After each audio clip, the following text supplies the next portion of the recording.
হলো অবস্থা তো কোনো কিছুকে অবহেলা করা যাবে না। দেখতে পাচ্ছেন আগুন জ্বলছে, সোলারে লিক হয়ে গেছে গ্যাসটি। আপনারা হালি শহরে একটি গ্রুপে অলরেডি জানিয়ে দিয়েছিল সপ্তাহখানিক আগে। গ্যাসের প্রেশার বাড়ার কারণে সব জায়গায় কিন্তু লিক হওয়ার ঘটনাটি ঘটেছে, পুরো চট্টগ্রাম সহ সারা বাংলাদেশে, আপনারা জানেন। কিন্তু ইতিমধ্যে কিছু জমিদার আছেন বা যারা আছেন বা আপনারা অসতর্কতার কারণে কিন্তু এই ঘটনাটি ঘটেছে, ইতিমধ্যে আপনি দেখতে পেরেছেন। আবার অনেকে কিন্তু সাথে সাথে যেদিনেই এরকম লিক হয়ে গিয়েছিল সেদিনই কিন্তু সবাই মিস্ত্রি এনে কিন্তু তারা কী করেছে, তাদের দায়িত্বটি পালন করেছে। অর্থাৎ তারা মিস্ত্রি এনে দেখে কোন লাইন লিক ঠিক আছে কিনা সব কিছু চেক করেছিল, কিন্তু আপনারা চেক করার কারণে তার জন্য এই পরিস্থিতি আজকে হয়ে যেতে পারতো। পুরো বিল্ডিংটি আজকে আগুনে ধাও ধাও জ্বলতে পারতো। শুধু বিল্ডিং জ্বলতো না, বিল্ডিংয়ের আশেপাশে সব কিছু জ্বলতে পারতো। তো মহান আল্লাহ তাআলার কাছে আমি লাখ লাখ শুকরিয়া আদায় করছি।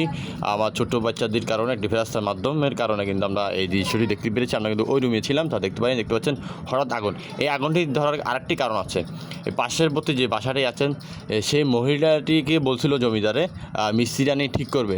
তিনি ঠিক করার মধ্যে অপেক্ষা করতে পারেন, তাকে পাশে রান্না করতে বলছিল, মানে অন্যদের চুলায় রান্না করতে বলছিল গ্যাসে, কিন্তু সেটা না করে তিনি তার বাসায় আগুন ধরিয়েছে। তার বাসায় আগুন ধরিয়েছিল, একদিন অপেক্ষা করছিল মিস্ত্রি আসবে কি আসবে না তার জন্য। আর একদিন অপেক্ষা পরে আজকে সকালে কিন্তু এই ঘটনাটি ঘটে।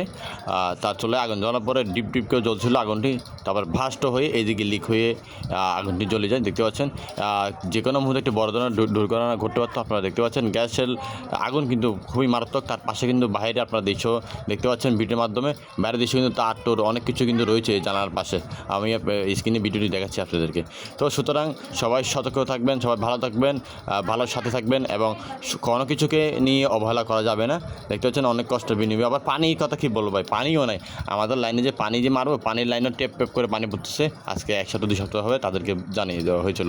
আরেকটি কথা এখানে ভিডিওর মাধ্যমে আমি উল্লেখ করতে চাই যে আমরা যারা বেতন বা যারা কাজ করি বিভিন্ন অফিস আদালতে, যারা পার্ট টাইম বলেন, ফুল টাইম বলেন বা সরকারি বলেন বেসরকারি বলেন, ঠিক আছে, সেখানে আমরা যারা কাজ করি তারা আমরা একদিন না গেলে কিন্তু আমাদের স্যালারি বা বেতন কেটে ফেলা হয়, ঠিক না? এই যে আমরা রানিং মাসের অ্যাডভান্স ভাড়া দিয়ে এরপর রানিং মাসে ভাড়া দিচ্ছি, হ্যাঁ, তারপরে আমাদের এই সুযোগ সুবিধাগুলো পাচ্ছি না, এগুলো দেখার জন্য কেউ নাই। আমি সরকারের প্রতি অনুরোধ করছি আপনারা এই বিষয়ে একটি আইন করুন, এই বিষয়ে একটি ব্যবস্থা নেবেন আশা করছি। তো সবাই ভালো থাকবেন, ভালো সাথে থাকবেন এবং সতর্কতা থাকবেন সব সময়, কোনো কিছুকে অবহেলা করবেন না। আসসালামু আলাইকুম। জামাইয়ে সিটি হাতে মানা করছে, ধুম করে বাস্টু দেবে বুঝে ওই গ্যাস লিক হয়ে কি আবাস ঘরের।